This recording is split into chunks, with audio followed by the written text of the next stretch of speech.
میں ابھی تک اسی ششوپنج میں مبتلا تھا کہ آخر ایسی کون سی ضروری بات ہو سکتی ہے، اور پھر میں بھلا سلطان بابا کے کس کام آ سکتا تھا۔ سلطان بابا نے غالباً میرا چہرہ پڑھ لیا۔ تم سوچتے بہت ہو سحر میاں، لیکن شاید تمہیں ابھی تک سپردگی کی تمانیت کا اندازہ نہیں ہے۔ میں نے حیرت سے ان کی جانب دیکھا۔ سپردگی کی تمانیت؟ ہاں میاں، جو سکون اور اطمینان خود کو دوسرے کے فیصلے کے سپرد کر دینے میں ہے۔ وہ بھلا اپنی جدوجہد اور کوشش میں کہاں؟ بہتر یہی ہے کہ کسی کو اپنا راہبر مان لو اور پھر اسی خضر کی راہ پکڑ لو۔ کاش میں بھی ان خوش نصیبوں میں شامل ہوتا جنہیں ایسے رہبر میسر آتے ہیں۔ یہاں تو میری منزل ہی کا کوئی ٹھکانہ نہ تھا۔ ابھی تو میں اپنی راہ بھی نہیں ڈھونڈ پایا، راہ خضر تو بہت دور کی بات ہے۔ سلطان بابا نے میرے کاندھے پر ہاتھ رکھ کر غور سے میری آنکھوں میں جھانکا۔ تمہارے اندر بڑی کھوج ہے، اور تمہاری یہ کھوج تمہیں تمہاری اصل راہ سے زیادہ دیر تک دور نہیں رکھ پائے گی۔ میرا ایک کام کرو گے؟ جی حکم کیجیے۔ اگلی جمعرات یہاں درگاہ پر چند گھنٹے ڈیوٹی دے پاؤ گے؟ کام کچھ زیادہ سخت نہیں ہے۔ کچھ مستقل حاجت مند ہیں جو ہر ہفتے درگاہ میں حاضری دیتے ہیں، ان تک کچھ خاص ہدایت پہنچانی ہوگی۔ کچھ نظر نیاز جو جمعرات کو یہاں ہوتی ہے اسے مستقل لوگوں میں بانٹنا ہوگا، اور کچھ اور اسی نوعیت کے چھوٹے موٹے کام سر انجام دینا ہوں گے۔ اگر تمہاری اگلے جمعرات کو کوئی خاص مصروفیت نہ ہو تو؟ جی ضرور، میں اگلے جمعرات کو صبح سویرے حاضر ہو جاؤں گا۔ سلطان بابا خوش ہو گئے۔ شاباش، لیکن جمعرات سے پہلے کسی ایک دن آ کر عبداللہ سے ساری ہدایات اچھی طرح سمجھ لینا۔ سلطان بابا مجھے دعا دیتے ہوئے آگے بڑھ گئے۔ میں درگاہ کے دروازے سے باہر نکلا تو سیڑھیوں سے نیچے اپنی کار کے قریب اینی کو کھڑا دیکھ کر سٹپٹا سا گیا۔ ہم دونوں ایک دوسرے کی جانب بڑھے اور ہمارا سنگم درگاہ کی سیڑھیوں کے وسط میں ہوا۔ اینی کچھ دیر تک چپ چاپ میری ابتر حالت، بڑی ہوئی شیو اور شکنوں بھرا لباس دیکھتی رہی۔ میں جانتی تھی تم مجھے یہیں ملو گے۔ میں نے اس کا دھیان بٹانے کے لیے مسکرا کر اسے چھیڑا، اور میں جانتا تھا کہ تم مجھے ضرور ڈھونڈ لو گی، لیکن اینی کے چہرے کا کرب کم نہیں ہوا۔ ڈھونڈ ہی تو نہیں پائی تمہیں، بس ہر لمحہ کھوتی ہی گئی، اور آخر کار تمہیں مکمل کھو ہی دیا۔ لیکن میں تمہیں ان لوگوں میں نہیں سمجھتا اینی، جو محبت کو صرف 100 دوزیاں ہی کا سودا سمجھتے ہیں۔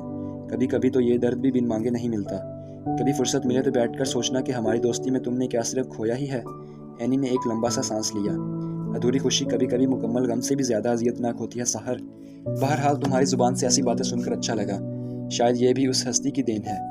میں اس کی ایک جھلک دیکھنے کے لیے مر رہی ہوں۔ ضرور وہ کوئی پری ذات ہوگی جس کے لیے تم جیسے شخص نے بھی زمانے سے جوگ لے لیا ہے۔ مجھے کب ملواؤ گے اس سے؟ ضرور ملواؤں گا۔ پہلے وہ مجھے تو شرف قبولیت بخش دے، لیکن شاید تب تک بہت دیر ہو جائے۔ میں نے کینیڈا کا اسکالرشپ حاصل کر لیا ہے۔ اگلے ہفتے میری روانگی ہے سحر۔ میں اس ماحول، ان یادوں اور خود اپنے آپ سے کچھ عرصہ کے لیے فرار چاہتی ہوں۔ اینی بولتے بولتے سسک پڑی۔ مجھ سے بھی کچھ نہ بولا گیا۔ یہ محبت بھی کتنا عجیب جذبہ ہوتا ہے۔ لوگ خوشی پانے کے لیے اس جذبے پر اپنے دل کے دروا کرتے ہیں اور پھر ساری زندگی روتے ہی رہتے ہیں۔ اینی پھر وہاں زیادہ دیر رک نہیں پائی اور مجھ سے رخصت ہو کر پلٹ گئی۔ میں اس کے جانے کے بعد بھی دیر تک وہیں ساحل پر بیٹھ کر سورج کے ڈوبنے کا نظارہ کرتا رہا۔ یہ سورج کتنا خوش تھا۔ ہر روز ڈوبنے کے بعد اگلی صبح اسے نئی زندگی مل جاتی تھی، لیکن میری قسمت کا تارا تو کچھ ایسا ڈوبا تھا کہ اب اس کے دوبارہ ابھرنے کا کوئی امکان نہ تھا۔ میں رات دیر گئی گھر پہنچا تو ڈاکٹر جزدانی کی گاڑی کو باہر دیکھ کر ایک دم پریشان ہو گیا۔ مما کو سخت بخار تھا۔ پچھلے کئی ہفتوں سے وہ میری وجہ سے شدید ذہنی دباؤ کا شکار تھی۔ اس کا نتیجہ کچھ تو نکلنا ہی تھا۔ اس رات میں اور پاپا سونے تک ان کے سرہانے ہی بیٹھے رہے، اور مجھے مما سے بہت سے جھوٹے وعدے بھی کرنے پڑے۔ یہ مائیں بھی کتنی بھولی ہوتی ہیں، اچھی طرح جانتی ہیں کہ ان کے جگر کا ٹکڑا ان کا دل بہلانے کے لیے ان کی ہر بات پر ہاں کہتا چلا جا رہا ہے، لیکن پھر بھی اس کی ہر ہاں پر ان کا دل ان کے چہرے کی طرح کھلا جاتا ہے۔ مما کے سونے کے بعد پاپا میرے ساتھ ہی ٹیرس پر چلے آئے۔ میں جانتا تھا کہ ان کے دل و دماغ میں اس وقت کیسی آندھیاں چل رہی ہوں گی، لیکن حسب معمول ان کے چہرے پر وہی مہربان سا سکوت طاری تھا، جیسے کوئی گہرا سمندر جو اپنی تہہ میں جانے کتنے طوفان اور کتنے بھنور چھپائے ہوئے ہوتا ہے، لیکن اپنی سطح پر اپنے اندر ہونے والی تبدیلیوں کا پتہ آخر وقت تک نہیں چلنے دیتا۔ انہوں نے مسکرا کر مجھ سے پوچھا، ہاں ینگ مین، تمہاری جنگ کیسی جاری ہے؟ اس پتھر دل پر کچھ ایسا اثر ہوا کہ نہیں؟ میں بھی ان کا سوال سن کر مسکرا دیا۔ کچھ جنگیں دنوں میں نہیں جنموں میں جیتی جاتی ہیں پاپا، لیکن اس بات کا اطمینان ضرور رکھیے گا کہ آخر جیت آپ کے سپوت ہی کی ہوگی۔ میں جانتا ہوں میرے بیٹے نے ہارنا سیکھا نہیں، لیکن جانے کیوں اس بار مجھے شکست سے بہت زیادہ ڈر لگ رہا ہے۔ میں نے چونک کر پاپا کی جانب دیکھا۔ ان کی آنکھوں میں کسی اندیکھے خوف کی پرچھائیاں لرزاں تھیں۔ میں بہت شرمندہ ہوں پاپا، شاید میں آپ کے خوابوں کو تعبیر ثابت نہیں ہو سکا، آپ کے کسی کام نہیں آ سکا۔ آپ بھی کیا سوچتے ہوں گے کہ… پاپا نے جلدی سے میری بات کاٹ دی۔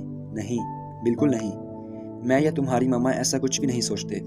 اولاد ہمیشہ ماں باپ کے خوابوں کی بھینٹ چڑھنے کے لیے ہی تو نہیں ہوتی۔ ہم تو بس تمہیں خوش دیکھنا چاہتے ہیں، پھر چاہے تمہاری خوشی کہیں بھی ہو۔ بولتے بولتے پاپا کی آنکھیں بھر آئیں۔ اس لمحے مجھے ان پر بے حد پیار آیا، اور میں نے بڑھ کر انہیں زور سے گلے لگا لیا۔ خود میری آواز بھی بھرا سی گئی۔ پاپا میں کیا کروں؟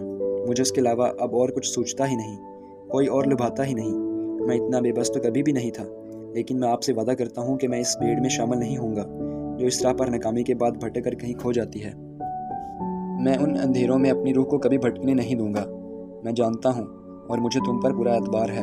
ہم تقدیر کو کتنی آسانی سے اپنی ناکامیوں اور زندگی کی تلخیوں کا الزام دیتے رہتے ہیں، لیکن کبھی تقدیر سے ان نعمتوں کی وجہ سے پیار نہیں کرتے جو اس نے ہماری زندگی میں قدم قدم پر فراہم کر رکھی ہوتی ہیں۔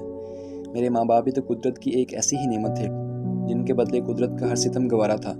مجھے اگر ماں باپ کا اتنا پیار، اتنا حوصلہ نہ ملا ہوتا تو زہرا کی بے رخی شاید بہت پہلے مجھے توڑ چکی ہوتی۔ اگلے دن میں نے درگاہ جا کر عبداللہ کو سلطان بابا کی دی ہوئی ڈیوٹی کے بارے میں بتایا اور اس سے جمعرات کے معلومات تفصیل اور تمام معلومات حاصل کر لیں۔ مجھے صبح سویرے درگاہ پہنچنا تھا اور معمول کے چند کام مثلاً درگاہ کے زائرین کے لیے پانی بھرنا، پودوں کو پانی اور پرندوں کو دانہ وغیرہ ڈالنا، جمعرات کے لنگر کے باورچیوں سے اپنی نگرانی میں کھانا بنوانا وغیرہ وغیرہ، اور ایسے بہت سے دیگر چھوٹے موٹے کام سر انجام دینا تھے۔ لیکن عبداللہ نے سب سے اہم ذمہ داری کا ذکر سب سے آخر میں کیا۔ عصر کی نماز کے بعد درگاہ پر آنے والے زائرین کے نذرانے عبداللہ اپنے حجرے میں وصول کرتا تھا۔ مرد دروازے سے اندر آ کر اور عورتیں لکڑی کی جالی والی کھڑکی کے پیچھے سے اپنا نذرانہ جمع کرواتی تھیں، جنہیں اس وقت مستحقین میں بانٹ دیا جاتا تھا۔ اس جمعرات کی شام مجھے یہ تمام نذرانے وصول کرنے تھے، نقدی کی فہرست بنانا تھی اور باقی تحائف کو الگ کر کے عبداللہ کی دی ہوئی فہرست کے مطابق تقسیم کرنا تھا۔ کچھ مستحقین تو خود اپنا حصہ وصول کرنے درگاہ کے احاطے میں جمع ہو جاتے تھے اور کچھ لوگوں کو بذریعہ ڈاک ان کا حصہ بھیجنا ہوتا تھا۔ مجھے اس بات پر شدید حیرت بھی ہوئی کہ اس فہرست میں چند لوگوں کی تنخواہ کا ذکر بھی تھا۔ یا میرے خدا، یہ کیا نظام تھا؟ یہ کون لوگ تھے جن کی تنخواہ ایک اجنبی ہاتھ اور ایک انجانے منتظم کے تحت بڑھتی تھی؟ دولت کی تقسیم کا یہ کیسا نظام تھا؟ آخر کار جمعرات کا دن بھی آ پہنچا۔ میں صبح سویرے ہی بنا کسی کو بتائے اپنی گاڑی میں درگاہ آ گیا تھا۔ عبداللہ اور سلطان بابا مجھ سے بھی پہلے اپنے سفر پر نکل چکے تھے۔ جاتے جاتے بھی عبداللہ میرے لیے پورا ہدایت نامہ لکھ گیا تھا۔ میں نے معمول کے تمام کام سہ پہر ہونے سے پہلے ہی نپٹا دیے۔ میں کئی ہفتوں سے اس درگاہ میں آ رہا تھا، لیکن آج تک میں نے کبھی عبداللہ کا حجرہ اندر سے نہیں دیکھا تھا۔ ایک تو وہ چھوٹا سا حجرہ درگاہ کے مرکزی صحن سے بہت ہٹ کر تھا، اور دوسری وجہ یہ بھی تھی کہ عبداللہ سے میری ملاقات عموماً باہر ہی ہو جاتی تھی۔ لیکن آج چونکہ مجھے عصر کے وقت اس حجرے میں نذرانہ اور نیاز وصول کرنی تھی، لہٰذا میں نے سوچا کہ کچھ دیر پہلے ہی درگاہ کے برآمدے میں بنی لکڑی کی جالیوں سے پرے اس حجرے کو ایک نظر دیکھ ہی آؤں۔ اور پھر ایک عجیب سی بات ہوئی، جیسے ہی میں برآمدے میں بنی جالیوں کو پار کر کے حجرے کے دروازے کے قریب پہنچا تو یکایک میرے ذہن میں ایک ساتھ بہت سے جھماکے ہوئے اور اچانک ہی یہ اجنبی ماحول مجھے کچھ مانوس سا محسوس ہونے لگا۔ اور پھر ہی جیسے میں نے عبداللہ کے حجرے کا دروازہ کھولا تو لمحے کے ہزارویں حصے سے بھی شاید کچھ پہلے مجھے اچانک ہی یوں محسوس ہوا جیسے میں اس حجرے میں پہلے بھی کبھی آ چکا ہوں۔ پھر تو ذہن میں جلتی بجھتی روشنیاں کچھ اتنی تیزی سے لپکنے لگیں کہ چند لمحے کے لیے تو میں سن ہو گیا۔ مجھے یاد آنے لگا کہ میری ایسی حالت تو اس دن بھی ہوئی تھی جب میں نے پہلی مرتبہ درگاہ کے صحن میں قدم رکھا تھا، جب میری پہلی نظر عبداللہ پر پڑی تھی اور جب پہلی مرتبہ سلطان بابا نے مجھے درگاہ کے دروازے پر کھڑا دیکھا تھا۔ ہر دفعہ مجھے کچھ یوں ہی محسوس ہوا تھا۔ میرے ساتھ یہ واقعہ پہلے بھی پیش آ چکا ہے، لیکن ہر بار میں نے اپنے ذہن کو جھٹک کر خود کو یہ تسلی دی تھی کہ ایسا تو کم و بیش ہر انسان کے ساتھ ہوتا ہے جب اسے کوئی واقعہ، کوئی بات اور کوئی جگہ یا کوئی شخصیت پہلی مرتبہ ملنے یا دیکھنے کے باوجود جانی پہچانی لگتی ہے۔ بلکہ بعض مرتبہ تو ہمارے ساتھ یہ بھی ہوتا ہے کہ ہم کسی کے منہ سے نکلنے والی بات بھی چند لمحے پہلے جان لیتے ہیں۔ مجھے تو یہ تحت الشعور اور لاشعور کا کوئی معمول کا کھیل لگتا ہے، لہٰذا میں نے حسب معمول ان باتوں پر دھیان دینا بھی گوارا نہیں کیا تھا۔ مجھے تو یہ تحت الشعور اور لاشعور کا کوئی معمول کا کھیل لگتا ہے، لہٰذا میں نے حسب معمول ان باتوں پر دھیان دینا بھی گوارا نہیں کیا تھا۔ لیکن عبداللہ کے حجرے میں داخل ہوتے ہی وہ انجانہ احساس اس شدت سے مجھ پر حملہ آور ہوا کہ میں کچھ دیر کے لیے اپنے حواس ہی میں نہ رہ سکا۔ لیکن جتنی تیزی اور شدت سے مجھ پر اس کیفیت کا غلبہ ہوا تھا، اتنی ہی جلدی وہ جھماکہ ختم بھی ہو گیا، جیسے بارود کا کوئی ڈھیر جو ایک ہی چنگاری سے لمحوں میں بھسم ہو جائے۔ کچھ دیر تو میں بالکل خالی لا ذہن سا کھڑا حجرے کی دیواروں کو تکتا رہا۔ یہ ایک چھوٹا سا کمرہ تھا جس میں ایک جانب ایک نیچی سی لکڑی کی کھڑکی بنی ہوئی تھی جو باہر برآمدے کی جانب کھلتی تھی۔ کھڑکی پر بانس کے موٹے تنکوں والی چک پڑی ہوئی تھی۔ غالباً یہ وہی کھڑکی تھی جو خواتین کی نظر کے لیے مخصوص تھی، تبھی پردے کا ایسا خاص اہتمام کیا گیا تھا۔ کمرہ صاف ستھرا تھا اور ایک جانب چند دینی اور کچھ معلوماتی کتب لکڑی کی ایک شیلف پر سلیقے سے رکھی ہوئی تھی۔ پانی کی صراحی اور چھت سے لگے ہوئے مورچل، ہاتھ سے چلنے والے پنکھے کے علاوہ حجرے میں مزید کوئی سامان نہ تھا۔ کمر ٹکانے کے لیے زمینی دری کے اوپر دیوار کے قریب ایک تکیہ بھی پڑا ہوا تھا۔ میں نے جیب سے عبداللہ کی دی ہوئی فہرست کو نکالا اور ایک بار پھر غور سے تمام ہدایات کو دہرایا۔ کچھ ہی دیر میں زائرین کی آمد شروع ہو گئی اور میں ان کے دیے ہوئے نذرانوں کی فہرست بنانے میں مشغول ہو گیا۔ ذرا سی دیر میں اچھی خاصی رقم بھی جمع ہو گئی تھی۔ پھر مردوں کا ہجوم چھٹا تو کھڑکی کے قریب سے عورتوں کی باندھ باندھ کی بولیاں شروع ہو گئی۔ کسی کو اولاد نہ ہونے کا غم تھا تو کوئی نہ خلف اولاد سے متفکر تھا، کسی کو بیٹے کی شادی کی جلدی تھی تو کوئی ارمانوں سے لائی گئی بہو کے ہاتھوں نالاں تھی، کوئی بیماری کی وجہ سے پریشان تھی تو کوئی پریشانی کی وجہ سے۔ عبداللہ کی ہدایت کے مطابق لکڑی کی چک کی چلمن کی دوسری جانب سے انہیں صرف ہوں ہاں میں جواب دیتا جا رہا تھا، اور غالباً عورتیں اب تک مجھے عبداللہ ہی سمجھ رہی تھیں۔ عورت اپنا نام بتاتی، اپنی نظر کھڑکی سے اندر بڑھاتی اور میں عبداللہ کی دی ہوئی فہرست کے حساب سے اس عورت کا نام پڑھ کر اسے ہدایت یا دعا کرنے کی تدبیر بتاتا جاتا۔ میرے لیے یہ بالکل نیا اور انوکھا تجربہ تھا۔ بظاہر اوپر سے ہنستی کھیلتی اور خوشحال دنیا تو اندر سے بے حد زخمی اور بہت دکھی تھی، اور حیرت کی یہ بات تھی کہ سبھی کے دکھ تقریباً ایک ہی جیسے تھے۔ میں خواتین کو ہدایت جاری کرتے ہوئے کچھ چبھتی ہوئی سوچوں میں کھویا ہوا تھا کہ یکایک کھڑکی کے قریب سے ایک ملائم سی آواز ابھری، آداب۔ دفتن وہی ٹھنڈی سی پروائی چلی اور میرا سانس میرے سینے میں اٹک سا گیا، میری زبان کنگ ہو گئی اور میرے سارے لفظ ایک لمحے میں ہی کہیں کھو گئے۔ وہ دھیرے سے دوبارہ کھنکاری، میرے ہاتھ پاؤں ٹھنڈے پڑنے لگے۔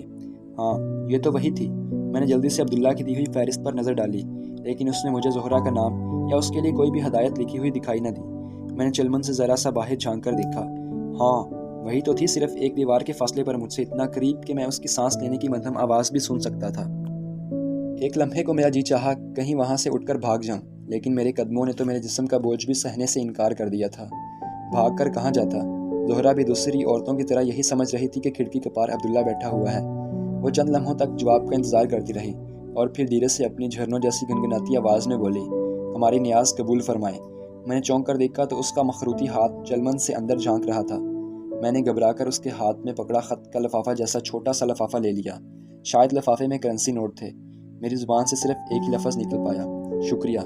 دوسری جانب سے اس کی دل میں سیدھا اتر جانے والی آواز ابھری، میں آج بھی اپنے سوال کے جواب کا انتظار کر رہی ہوں۔ یا خدا، یہ کس سوال کی بات کر رہی تھی؟ اب میں اسے کیا جواب دوں؟ عبداللہ سے اتنی بڑی غلطی کیسے ہو گئی؟ باقی سب کے بارے میں تو اس نے اتنی تفصیل سے مجھے بتا دیا تھا، پھر زہرہ کے بارے میں بتانا کیسے بھول گیا وہ؟ مجھے اور تو کچھ سوجا نہیں، بس ہلکے سے کھانس کر میں نے اپنے ہمہ گوش ہونے کا پیغام اس تک پہنچانے کی کوشش کی۔ اس بار مجھے زہرہ کی آواز کچھ بھرائی ہوئی سی محسوس ہوئی، جیسے وہ بے حد کرب میں بول رہی ہو، میں جانتی ہوں آپ کے پاس میرے کسی سوال کا کوئی جواب نہیں۔ میں آج بھی ہمیشہ کی طرح یہاں سے ناکام اور نامراد ہی واپس پلٹوں گی۔ اگر آپ کی چپ ہی میرا مقدر ہے تو مجھے یہ خاموشی بھی قبول ہے، لیکن ایک بات تو آپ بھی اچھی طرح جانتے ہیں، میں عمر بھر آپ کی اس چوکٹ پر اپنا سر پٹکتی رہوں گی، لیکن کسی اور کے خیال کو اپنے من کے قریب بھی نہیں پھٹکنے دوں گی۔